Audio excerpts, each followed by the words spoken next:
धन का देवता,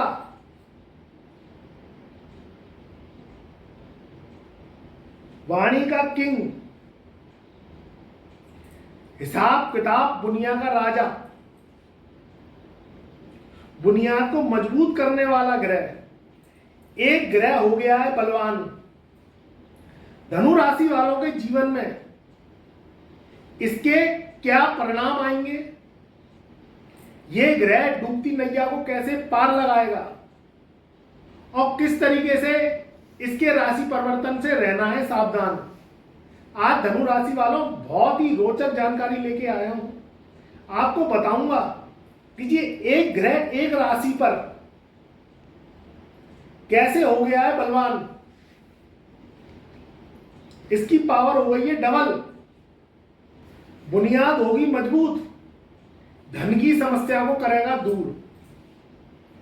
चैनल पर नए आए हो तो चैनल को लाइक कर दो, सब्सक्राइब कर दो और ज्यादा से ज्यादा इस वीडियो को व्हाट्सएप के माध्यम से शेयर करो। हमारे फेसबुक पेज, इंस्टाग्राम पेज और यूट्यूब चैनल को सब्सक्राइब करिए। मित्रों, जब बात बुध की आती है तो कुंडली की चाल बदल जाती है।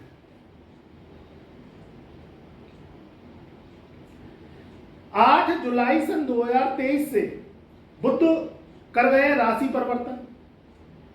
धनु राशि वालों के बुध सप्तम भाव में बैठे हुए थे, अब पहुंच गए 8वें घर में। 8वें घर में बुध का जाना, वहां सूर्य विराजमान होना, यह बहुत ही अद्भुत संयोग बन रहा है। बुध देव धनु राशि वालों के सप्तम भाव और दसम भाव के कारक होते हैं और ये बैठ गए 8वें घर में। 8वां घर आयु का, चोट, एक्सीडेंट, दुर्घटना, अकस्मात धन प्राप्ति का घर।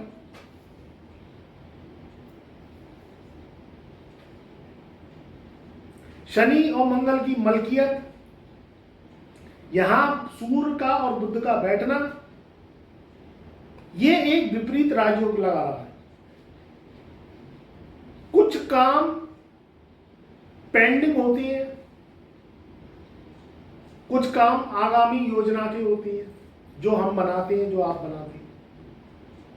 तो जो पेंडेंसी काम है, जो पिछले काम चले आ रहे थे, पेंडिंग थे, वह अब पूरे होते हुए दिखाई दे रहे हैं। पुरानी योजनाएं थी, प्रोजेक्ट्स थे, वह धनु राशि वालों के अटके पड़े थे, तो ये 8वें घर का बुध अब वह पूरे करवा देगा।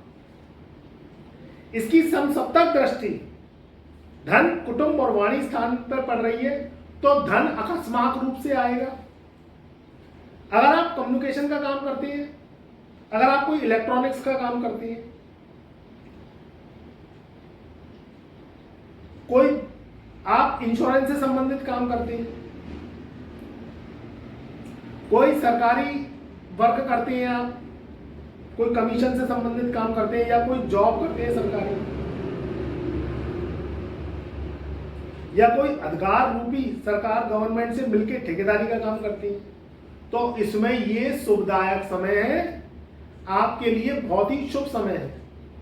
काम बनते चले जाएंगे, सरकारी टेंडर आपको मिल जाएगा, सरकारी ठेकेदारी का काम करते तो वह आपको मिल जाएगा। बुध बहुत फास्ट प्लेनेट है, राजकुमार ग्रह है। इसकी पावर कुंडली की चाल को बदल के रख देती है। सबसे पहले तो ये जीभ का कारक है, आपकी वाणी का कारक है। आपने देखा है जीभ में हड्डी नहीं होती है, मगर अगर किसी से गलत बोल दिया तो हड्डी तोड़वाने का काम भी यही जबान कर देती है। और अगर आपने किसी से अच्छा बोल दिया तो एप्रिसिएशन, मान सम्मान और गुडविल, इसको भी ये जबान ही करवाती है। कहते हैं ना, ये तो जबान का बहुत मीठा है, अच्छा बोलता है। जबान के द्वारा काम निकलवाना ये एक अच्छे बुद्ध की निशानी है। आपने अगर किसी से मीठा बोल दिया, किसी से कम्युनिकेशन स्किल अच्छा बना दिया, तो वह आपका मुरीद हो जाता है, वह आपका कदरदान हो जाता है। और अगर कड़वा बोल दिए तो आपके पास कोई खड़ा नहीं होता, जो कहते हैं इसके पास तो खड़ा होना ही नहीं है। भाई ये क्या है, ये कैसा बुरा बोल लिया है, क्या ये बोल रहा है, ये किससे बोल रहा है, इसको सोच समझ है कि नहीं, ये बुद्धि से बोलता ही नहीं है। तो कम्युनिकेशन स्किल खराब हो जाता है, तो उसे कोई खड़ा नहीं करता, ना तो जॉब मिलती। अगर जॉब मिलती है तो जो मालिक है, जो लाला है, जो कंपनी का सीईओ है, वो भगा देता है, जो कहता है भाई इसको कम्युनिकेशन ही नहीं आता। और अगर जॉब को टिकाना है, व्यापार को टिकाना है, तो मीठा बोलना बहुत जरूरी है, अच्छा बोलना बहुत जरूरी है, उससे आपका मान सम्मान बढ़ता है। तो ये बुद्ध के कारण होता है। बुद्ध बुद्धि का कारक है। जो शरीर में हरी नसें हैं, पूरे शरीर में नसों का जो जंजाल है, जिसमें रक्त बहता है मंगल का, वह बुद्ध के द्वारा ही बहता है।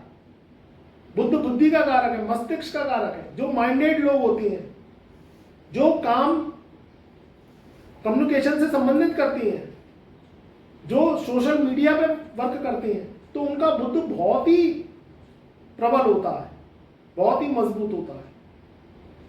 और अगर जो जवान के खराब होती हैं, तो वो बड़े से बड़े व्यापारी भी आज के समय में कर्जदार हैं, घाटा झेल रहे हैं, क्योंकि उनकी जबान खराब है, उनसे कोई डीलिंग करता ही नहीं है। जो कहते हैं इससे बात करके क्या होगा, इसकी तो ये तो जबान का धनी नहीं है, इसकी जबान आज कुछ बोलता है, कल कुछ बोलता है, और कर्कश बोली है, तो उससे माल कोई लेता ही नहीं है।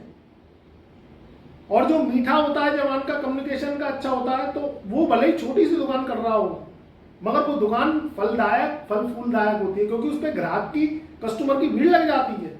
और बड़े बड़े शोरूम, बड़े बड़े स्टोर वाले बैठे हुए हैं, क्योंकि जबान कम्युनिकेशन नहीं है, समझाने वाला नहीं है, या कोई प्रोडक्ट को नॉलेज नहीं देता है, तो वह ग्राहक नहीं जाता उस पर कस्टमर नहीं जाता। तो ये बुद्ध की बहुत बड़ी देन है इसमें। कुंडली में आप देखिए, अगर बुद्ध की चाल खराब है तो उसे सही कराइए, कुंडली का विश्लेषण कराइए, हमसे उपाय परहेज लीजिए, जिससे आप पैसे कमा सकें, क्योंकि पैसा है तो सब कुछ है। नहीं तो आप गरीबी की जिंदगी जीते रहोगे, ये एक सजा से कम नहीं है। कलयुग में धन का आना बहुत जरूरी है, और जो धन बुद्ध लेके आता है, तभी शुक्र की लग्जरी आपको प्राप्त होती है, और शनि भी तभी शुभ फल देता है जब आपके कर्म सही जगह लगे। और इंसान में ईश्वर ने सबसे ज्यादा जो अनुकूल चीज दी है, जो और प्रजातियों से भिन्नता दी है, वह दी है जबान, बुद्धि, माइंड। और प्रजातियां बोल नहीं सकती, सिर्फ इंसान में ही बुद्ध का प्रभाव दिया है। तो इसका सदुपयोग करिए, ये गरीबी बुद्ध ही हटा पाएगा। बहन, बेटी, बुआ से अच्छे रिश्ते रखिए, उनसे लड़ाई झगड़ा करके रिश्तों को खत्म मत करिए, नहीं तो आप परेशानियां भोगते रहेंगे। पीछे से गाली गलौज करना, पीछे से बहन बेटी बुआ को अच्छा बुरा बोलना, उनसे गलत कमिटमेंट करना, ये बुद्ध को खराब करता है। अगर किसी कारणवश मनमुटाव है तो दूर रहिए, झगड़िए मत ही, मगर कम्युनिकेशन बोलिए तो अच्छा बोलिए, अगर नहीं बनती है तो दूर रहिए, मगर झगड़े की स्थिति मत करिए, उनसे गलत मत बोलिए, नहीं तो बुद्ध खराब हो जाएगा। और बुद्ध खराब हुआ तो सारी फाइनेंस स्थिति खराब है। शनि राहु केतु कभी अच्छा फल नहीं देंगे, क्योंकि बुद्ध की चाल का अच्छा होना बहुत जरूरी है। ये 2-12 का संबंध बना रहे हैं, ये 2 और 12 का संबंध बना रहे हैं। तो विदेशों से धन की प्राप्ति होना, विदेशों से धन लाभ कोई डीलिंग के रूप में, एक्सपोर्ट इंपोर्ट के रूप में होना, ये होती हुई मुझे दिखाई दे रही है। धन भाव पे नजर है तो धन आकस्मिक रूप से आएगा, मगर इसमें अष्टम भाव में जो बुद्ध बैठे हुए हैं, ये क्या है, ये आपके थोड़े स्वास्थ्य को लेके प्रभावित ये कर सकती है, क्योंकि कोई ग्रह शुभता लेकर आता है तो कहीं ना कहीं कुछ ना कुछ 8वें घर में बैठ के कुछ ना कुछ प्रतिकूल प्रभाव भी दे सकता है। तो स्वास्थ्य का ध्यान रखना है, समय समय पर डॉक्टरी चेकअप करवाते रहना है। सूर्य बुद्ध अष्टम भाव में बैठे हुए विपरीत राजयोग बना रहे हैं, तो इसमें आपको क्या करना है, धन के लिए तो अच्छा है, मगर स्वास्थ्य के लिए समय समय पर स्वल्प आहार लेना है, नशे, दारू, पान, बीड़ी, सिगरेट इनसे दूर रहना है, अच्छे अच्छे मित्रों की संगति में रहना है, बहन, बेटी, बुआ, मौसी से रिश्ते अच्छे रखने हैं, पांव हाथ लगा के आशीर्वाद लेते रहना है, उन्हें कुछ ना कुछ आप डोनेट करते रहिए, चाहे खाने पीने का सामान हो, चाहे कोई वस्त्र हो, या रुपए पैसे से मदद करते रहिए, जो आप पे मिल जाए, मगर रिश्ते मजबूत रखिए। ये नहीं है कि आप जो है अपने परिवार में रिश्ते सबसे निभा रहे हैं और बहन, बेटी, बुआ, मौसी से रिश्ते ही आपने तोड़ दिए या उनकी पीठ पीछे बुराई करना स्टार्ट कर दिए, तो बुद्ध खराब हो जाएगा। आप देखेंगे कि आप कर्जदार होते चले जाएंगे। अगर बुद्ध खराब हो जाता है तो व्यक्ति कर्जा अपने ऊपर लाद लेता है, झूठी शानो शौकत की दुनिया में रह के लोन के बोझ में आ जाता है, व्यापार में घाटा होने लगता है, कम्युनिकेशन खराब हो जाती है उसकी, मुंह पे जबान पे अगर कहीं ना कहीं गलत वर्ड आए, गाली गलौज की स्थिति आई तो बुद्ध खराब हुआ। तो स्वच्छ बोलना है, अच्छा बोलना है, नेगेटिव बोलना नहीं है, क्योंकि पूरे 24 घंटे में एक पल को सरस्वती का जबान पे विराजमान होना आवश्यक हो जाता है और वह 1 सेकंड के लिए आपकी जबान पे आके बैठ जाती है। तो अच्छा बोलिए, शुभ बोलिए, उससे क्या है आपकी प्रोग्रेस बढ़ती है। और आप नेगेटिव सोचते रहेंगे, नेगेटिव बोलते रहेंगे तो जिंदगी में क्या कर लेंगे। कोई दिक्कत परेशानी आ रही है, बुद्ध ज़्यादा खराब फल दे रहा है, तो हमने डिस्क्रिप्शन में अपना व्हाट्सएप नंबर दे दिया, अपना date of birth, time of birth, place of birth भेजिए, हमसे अपॉइंटमेंट लीजिए, फीस पे करिए, हम आपको व्हाट्सएप मैसेज के माध्यम से बुद्ध की रेमेडीज देंगे, आपकी परेशानियों का समाधान करेंगे। वह रेमेडीज अगर आप कर लेते हैं तो फिर ये ग्रह आपको शुभ फल देने लगते हैं। अगर आप हमारे पास आए तो हमसे प्रोटेक्शन लें तो उपाय जरूर करिएगा, उपाय करना परम आवश्यक है, जिससे आपकी जिंदगी में मुकद्दर के रास्ते खुलेंगे। और जो सोए हुए राजयोग हैं या बुद्ध अच्छे फल नहीं दे रहा है आपको, तो ये शुभ फल देने लगेगा। कभी कभी नीच भंग राजयोग बन जाता, बुद्ध 12वें घर में खराब फल देता है, मगर कहीं नीच भंग राजयोग बन गया, शुक्र बैठ गया उसके संग या सूर्य बुद्ध बैठ गया, तो शुक्र और बुद्ध बैठ गया तो शुक्र उच्च का होता है 12वें घर में, और 12वें घर में बुद्ध नीच का होता है, तो नीच भंग राजयोग बनता है, तो करोड़ों अरबों की दौलत आपको दे सकता है।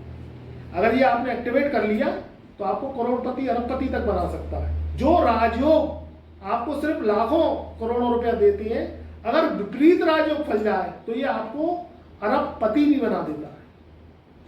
इतनी लग्जरी देता है, इतना पैसा आता है कि आपको संभाले आप नहीं संभाल पाते हो। मगर इसके पीछे फिर वही बात है कि कुंडली की चाल को सही करना बहुत जरूरी है, अपने को शुद्ध रखना बहुत जरूरी है, शराब, मांस, अंडे से और ज़ुबानी चस्के से दूर रहना है, चूरन चाटना नहीं है, और अपने जीवन को उद्देश्य फोकस पे रखना है। मांसाहार से दूर रहिए, शराब से दूर रहिए, नेगेटिव लोगों से दूर रहिए और जुबान के पाबंद बनिए। तो फिर देखिए ये बुद्ध आपके जीवन में कितनी शुभता लेके आता है। खुश रहो, आबाद रहो, मेरी शुभकामनाएं, मेरा प्यार, मेरा आशीर्वाद आपके सदा साथ रहे।